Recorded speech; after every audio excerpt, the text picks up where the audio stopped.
Hello, brothers and sisters. This is your Christian psychologist, Dr. David Lombard. Today, I wanted to talk about a type of anxiety management tool, cognitive challenges or thought challenges, a couple different ways that we talk about these.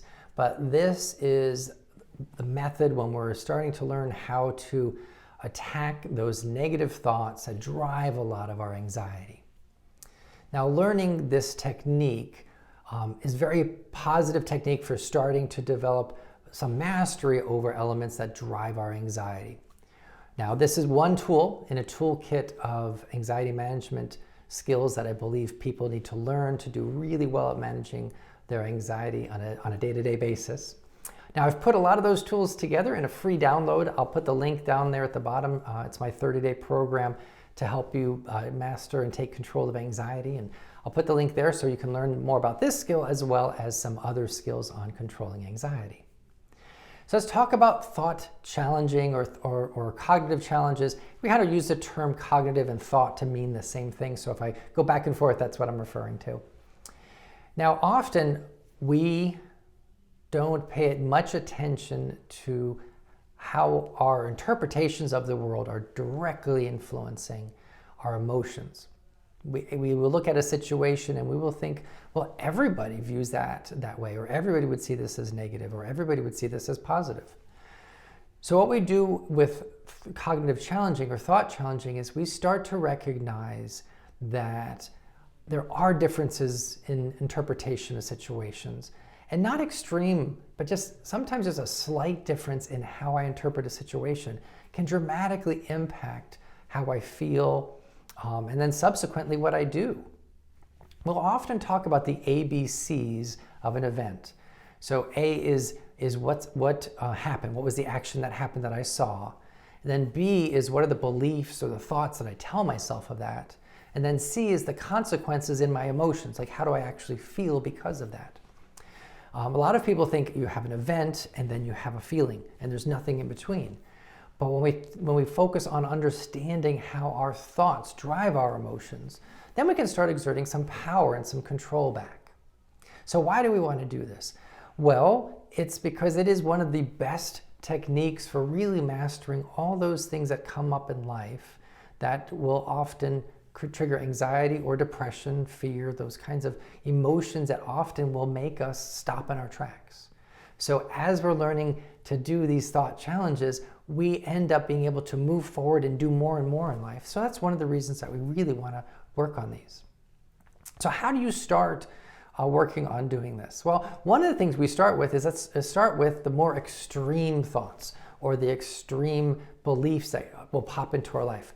So one of the first ones is having all or nothing beliefs about something. So something is either all good or all bad, or a situation is all good or all bad. So that if there's a little ding in the situation, somehow the entire situation is ruined. And one of the best examples I can give of that, and you probably have run into this maybe in your life, is you might have holidays for a 3-day holiday, and then within 5 minutes of one of those days, something bad happens.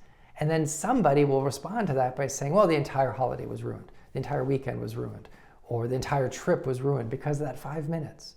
That it's only a good trip if the entire trip was good, if every minute of it. So that kind of all or nothing sets us up for failure because you know what? Sometimes there's bad things mixed in with a lot of good stuff. So one of the things we want to do is first recognize if I'm getting frustrated or upset in that situation, am I doing all or nothing thinking? Was this actually a really good night out with my friends? And that 2 minutes of uncomfortableness really didn't ruin the whole night. It was just 2 minutes of uncomfortableness. So if we can start doing that, instead of saying all or nothing, it's most. Was it mostly good? Was it mainly good? Did I enjoy the majority of the time? Was the majority of the work great? You know, we get with all or nothing. I see this a lot with high school and college students because they believe if they don't get an A, they have failed. And they don't look at a B as if, well, no, I got an 85 on that. That's a failure. As opposed to, I knew 85% of the information. Before I started this class, I knew none of it. But now I know 85% of it. That's great. But instead, it's all or nothing. They feel demoralized. They feel like a failure. So we run into that at work as well. If I get rejected, it's an all or nothing thing. So again, this has incredible power, that all or nothing thing, to make us feel miserable. So you start to challenge it by believing, you know what, if it's mostly good, that's great.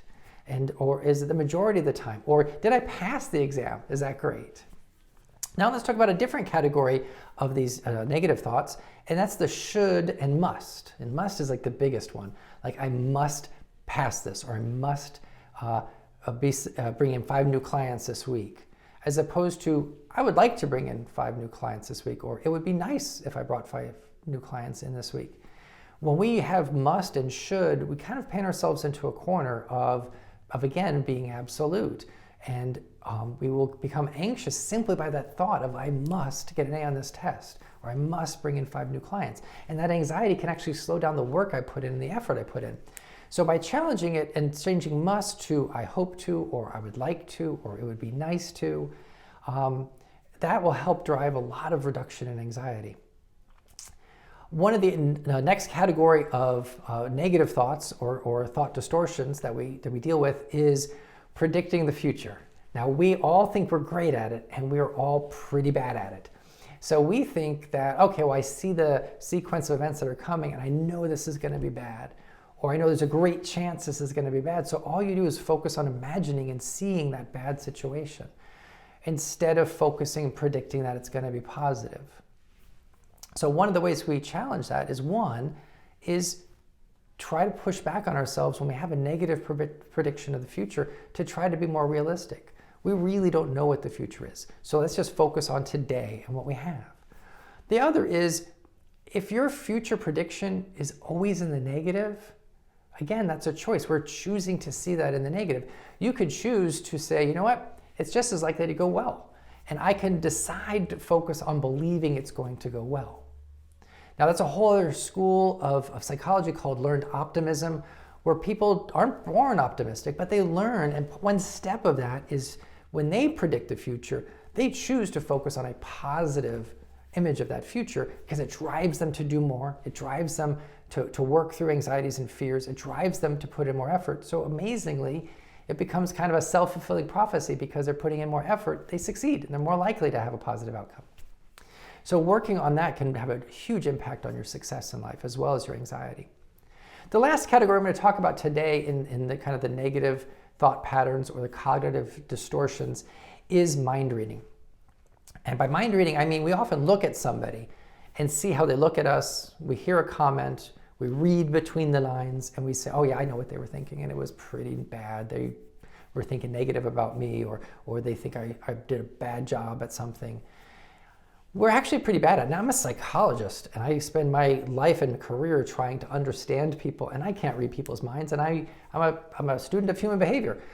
We are not good at it, and we're not even any better than with our loved ones. There's lots of studies that actually show that we're not really much better in reading the minds of our spouses, much more so than a neighbor would be. So what we encourage people to do is, if you're thinking those kinds of things, that somebody has some negative thoughts or opinion about you, check it out, ask them. Yes, it's a little bit of a risk, because maybe they do, but most of the time what we find out is that wasn't even what they were thinking about. They didn't have a negative thought or evaluation of us. It may have been something much less. So even if it was negative, it may be a little negative thing, and we might have blown it out of proportion. So we encourage people, if you're starting to think that, you know what, I'm assuming how somebody thinks, just check it out with them. A lot of times we find out that we were wrong, and then our anxiety goes much further down. Now, how do you practice this? Well, it's a little different than just taking 5 minutes and practicing a relaxation technique like breathing or something like that. This technique, what we often do is we ask our clients to sit back at the end of the day and just reflect through any stressful situations or anxiety situations you had during the day, and go through those categories. Did I do some all or nothing thinking that led to me feeling anxious? Was I making some should statements or must statements or have to statements? Was I predicting a negative future? Was I mind reading? See if you've used any of these techniques, and then start to challenge those techniques kind of after the fact. Go, okay, well, if I thought this instead, would my anxiety have been less? The more you do this, the more you become aware that you're doing these cognitive distortions or these thought distortions, Once we're aware, then we can start tackling them in the moment. The more you practice these techniques, the better you'll get at becoming aware of them, challenging these negative thoughts when they come up, and replacing them with healthier thoughts and healthier beliefs. Now again, I do recommend you learn this skill with learning a whole lot of other skills, whether you're reading other self-help books or other ways, or if you download my free program, which is going to be down there in the comments and with a link to that program. We work best with having a set of skills as opposed to relying just on one. I hope you have a great week. God bless. Take care.